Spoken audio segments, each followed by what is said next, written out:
Not a carrier strike group, not a stealth bomber deployment, something older than that and far more significant.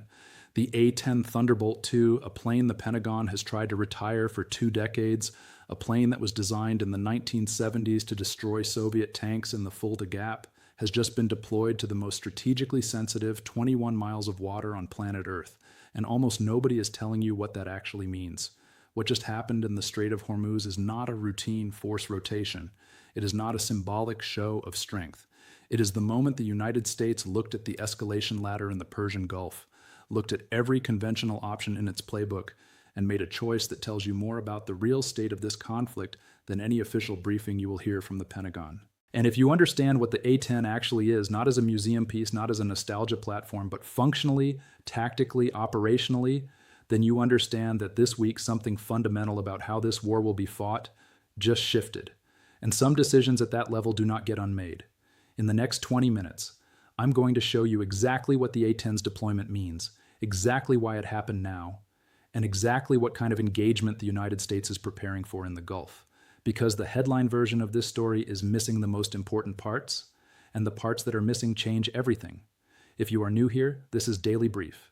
We cover geopolitics with the precision and the urgency that events of this magnitude demand.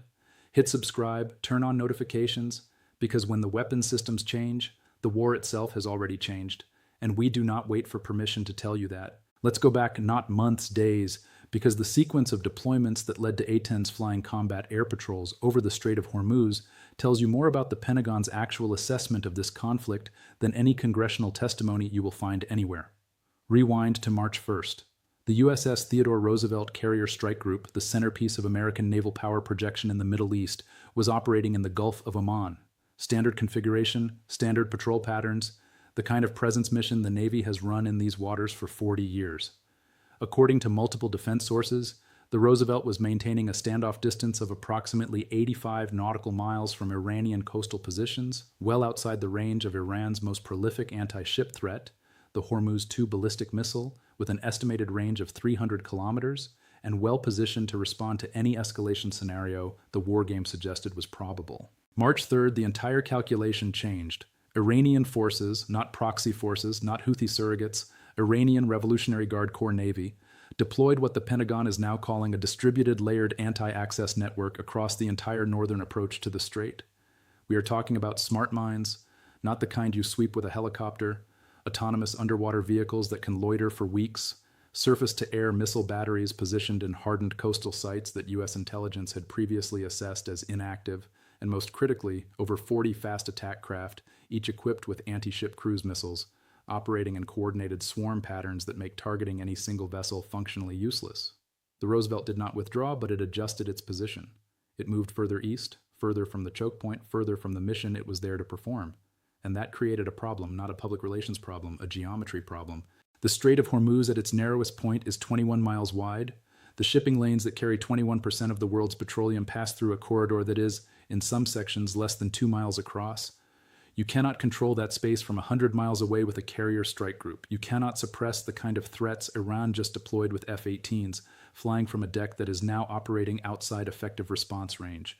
You need something else, something slower, something lower, something that can loiter over the battlefield for hours, something that can operate from land bases instead of vulnerable naval platforms, something that was built for exactly this kind of mission, even though the mission it was built for was supposed to happen in Germany, not the Persian Gulf.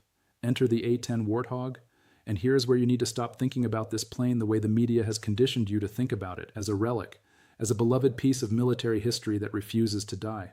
Stop. That framing is completely wrong. The A-10 is not in the Strait of Hormuz because of nostalgia.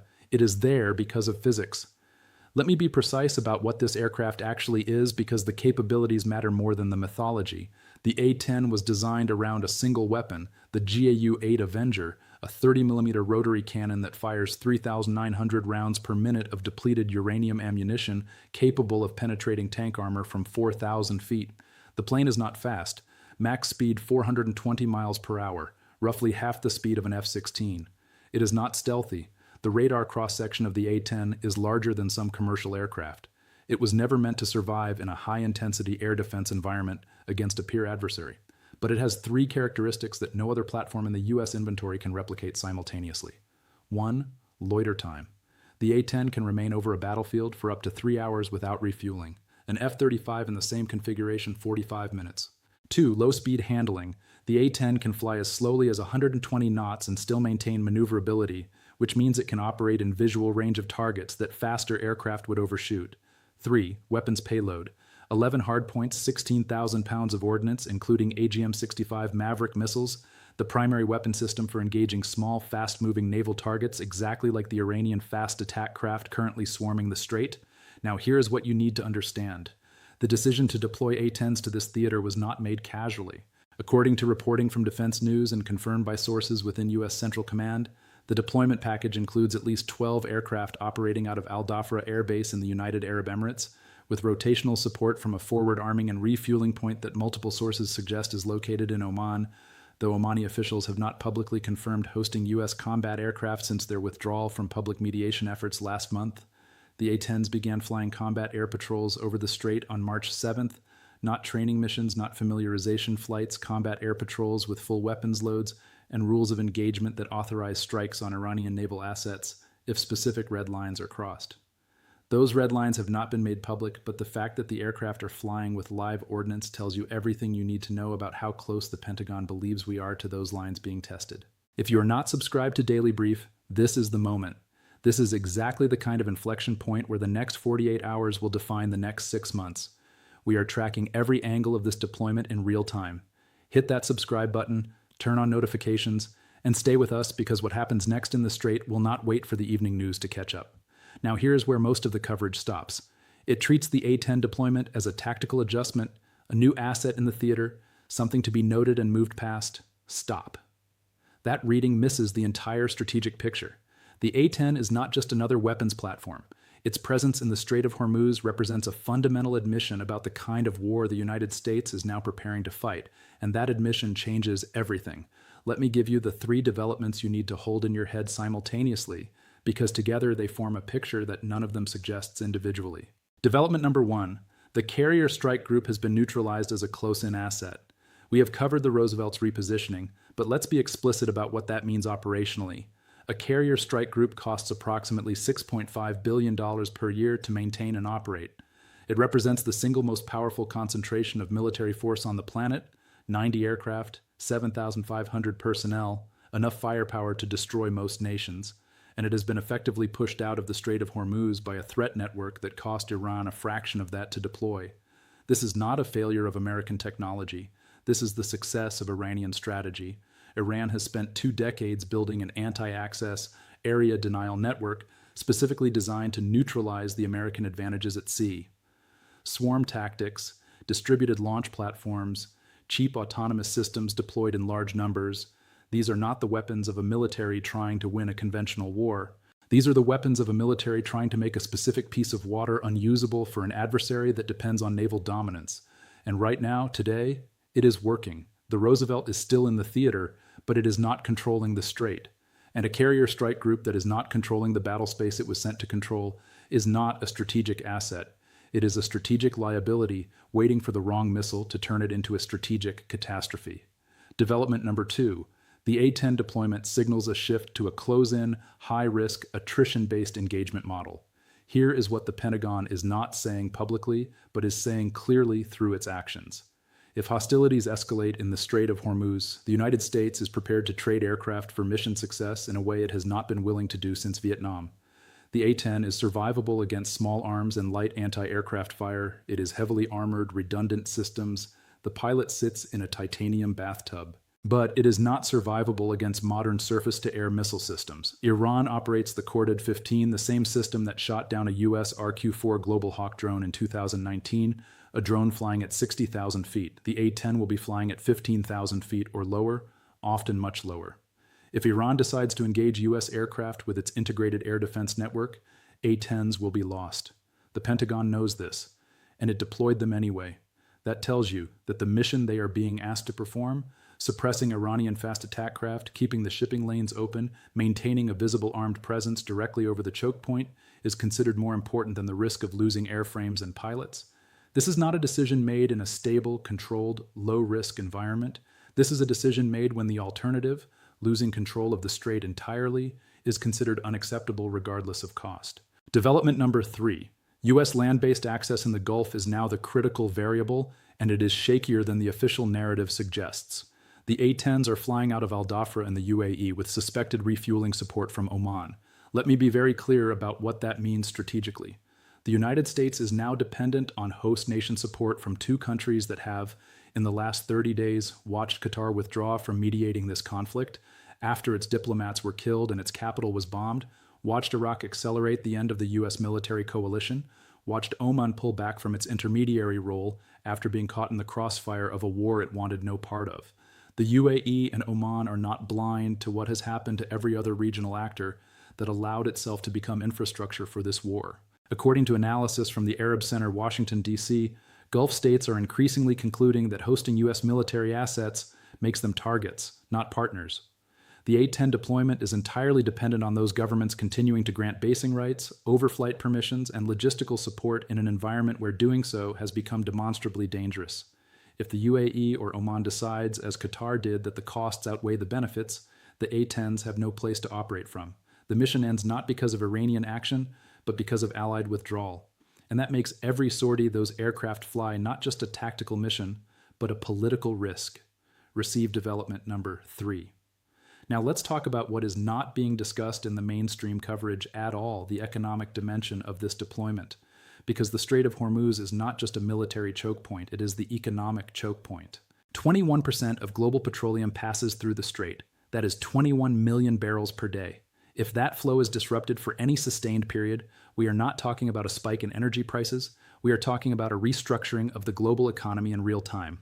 Japan, South Korea, India, China all depend on Gulf oil transiting the strait. Europe, despite its pivot to alternative suppliers, still draws a significant portion of its energy imports through that corridor. The United States, now a net energy exporter, is less directly vulnerable, but the second and third order effects of a strait closure, global recession, supply chain collapse, energy rationing in allied states reverberate everywhere. The deployment of A-10s is a signal that the United States is willing to accept higher military risks to keep that corridor open. But here is the deeper question. If the A-10s are there to suppress Iranian fast attack craft, what happens when Iran decides not to use fast attack craft? What happens when the threat shifts from boats to mines, from missiles launched from boats to missiles launched from hardened coastal sites, from conventional military assets to asymmetric tactics that the A-10 was never designed to counter? Iran has spent 20 years preparing for exactly this scenario. The United States has spent 20 years preparing to refight the last war. The A-10 is a brilliant platform for the mission it was designed for. The question is whether the mission it is being asked to perform now is the mission Iran will allow it to fight. Subscribe to Daily Brief right now if you have not already. We are covering every development in this theater as it happens, not when it is convenient, not when it fits a narrative, when it happens. Hit that subscribe button, turn on notifications, share this with anyone in your network who understands that the weapon systems tell the story the press releases will not. What does this mean for you? Let's be direct about the concrete implications, because this is not an abstract geopolitical event. This is a shift that will touch your life whether you are paying attention or not. If you are watching energy markets, oil, natural gas, refined products, understand that the deployment of A-10s to the Strait is a lagging indicator, not a leading one. By the time close air support aircraft are flying combat patrols over a choke point, the risk assessment that determines insurance rates, shipping schedules, and futures prices has already fundamentally changed. According to Lloyd's of London, insurance premiums for tankers transiting the Strait have increased 47% since March 1st. That cost gets passed down the chain. If you are filling a gas tank, heating a home, running a business that depends on logistics, you are already paying for this deployment even if you have never heard of an A-10. If you follow global security and military strategy, you are watching the return of attrition-based warfare in a region where the United States has not been willing to accept significant casualties since the Iraq withdrawal. The A-10 deployment is an implicit acknowledgement that low-casualty, high-tech standoff warfare is not sufficient to achieve the objectives in this theater. When you deploy an aircraft that is vulnerable, you are saying that the mission requires presence, persistence, and proximity more than it requires survivability. That is a doctrine shift, and doctrine shifts do not happen unless the current doctrine has already failed. If you are anywhere in the Western world, understand that the United States is now operating in the Strait of Hormuz without the diplomatic infrastructure that used to provide off-ramps when escalation reached critical thresholds. Qatar is gone, Oman is hesitant. Iraq is accelerating U.S. withdrawal. The Arab coalition is fracturing. The A-10s are flying patrols in an environment where a miscalculation, a misidentification, a single engagement that escalates beyond the immediate tactical picture has no established mechanism to de-escalate. That is not a stable operating environment. That is a fuse. I see two paths from here, no middle ground, two roads. The first path, Iran recognizes the A-10 deployment as the signal it is meant to be, a demonstration that the United States is willing to accept higher costs to maintain freedom of navigation through the Strait. Tehran pulls back its distributed naval assets, not completely, not in a way that requires public acknowledgement, but enough to reduce the immediate pressure. The A-10s continue flying patrols, but those patrols become routine, then eventually ceremonial, then eventually unnecessary. A new equilibrium is established, tense but manageable, and the Strait remains open under an implicit agreement that neither side will test the other's red lines. That path requires rationality, restraint, and communication channels that still function. 3 weeks ago, I would have said those conditions existed. Today, I am less certain.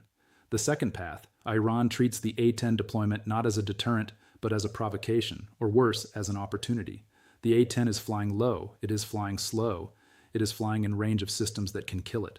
If Iran decides that the strategic value of demonstrating that American air power is vulnerable outweighs the cost of the retaliation that would follow, the A-10 gives them that opportunity.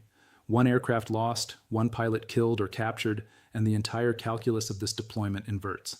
The United States would face a choice: absorb the loss and continue the mission, which signals weakness, or retaliate in a way that escalates the conflict beyond the Strait, which is exactly the wider war Iran has been positioning itself to survive. On this path, the A-10 deployment does not stabilize the situation, it accelerates it. And once acceleration begins in a choke point this narrow, with stakes this high and diplomatic channels this degraded, there is no mechanism that reliably produces a stop. I think we are closer to the second path than the Pentagon's public statements suggest. I think that because of what the deployment itself tells us. You do not send A-10s to the Strait of Hormuz if you believe diplomacy is on the verge of working. You send them when you believe that the only language left is presence, persistence, and the willingness to use force at close range regardless of cost. Here's what the history books will record about this moment, regardless of how it ends. The United States, facing a distributed anti-access network deployed by a regional adversary it has been trying to contain for 40 years, made a choice. It deployed a weapon system designed in the 1970s, a plane the Pentagon has tried to retire more than a dozen times, a platform that represents the opposite of every technological and doctrinal trend the U.S. military has pursued for 2 decades. And it did so not because the A-10 is the best aircraft for the mission, but because it is the only aircraft that can perform the mission, given the constraints that now define the battle space. The carrier strike group has been pushed back, the regional coalition is fracturing, the diplomatic channels are closed, and the economic stakes are too high to walk away.